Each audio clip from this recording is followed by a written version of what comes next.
Hi and welcome back everybody. This short video looks at the power of expectations and its effect on children's behaviour. Working with an excitable bunch of children presents its own unique challenges and, without the right procedures in place, it's very easy for things to get totally out of hand. Firstly, what are your expectations from the class? And can the class clearly articulate them back to you? Be honest, how well do they actually know them? Experts in the field have highlighted the importance of clear expectations, declaring them as the cornerstone of behaviour management. The danger of listing every rule is that it's daunting, impractical and almost impossible to recall every single one.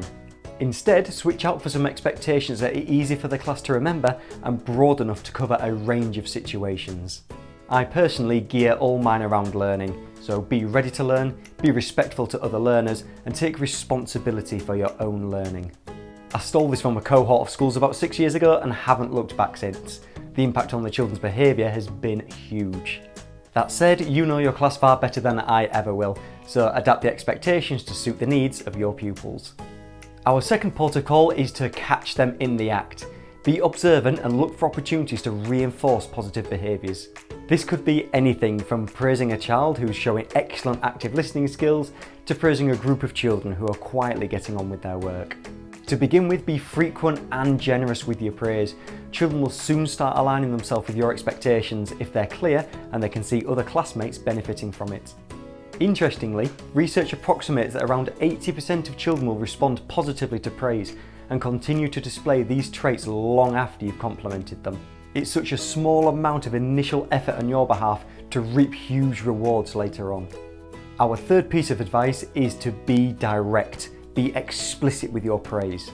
Children develop the skills to think abstractly and implicitly much later on, so being subtle doesn't work, they can't make the link. So be very obvious with what you are praising them for.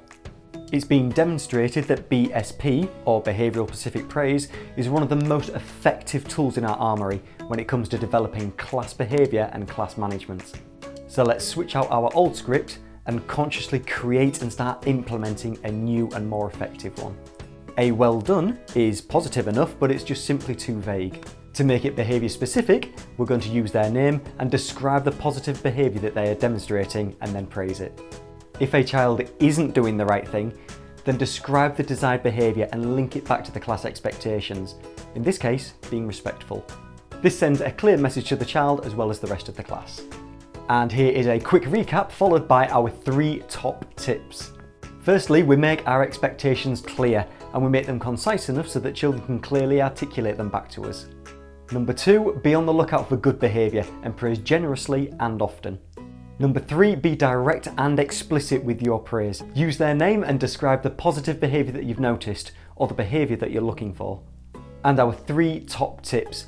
Firstly, it's really important that we make our expectations visible. This could be through posters or other creative means. Ask the class to design or present the rules, adding their own artistic flair. If they're actively involved, they're more likely to remember them. Set your watch or phone to buzz every 5 minutes as a reminder to reward good behaviour. This ensures that we are consistent and lets children know that we've noticed their good behaviour and we appreciate it. And finally, be consistent. It takes time to develop a positive behavioural culture, so stick with it even on those off days. The behaviours that you desire may be just around the corner. Thank you for watching everybody. I hope that you found the video useful. If you did, then please like and share it with anybody else that you feel might benefit. And as always, remember to subscribe so that you can catch next week's video. I'll see you then.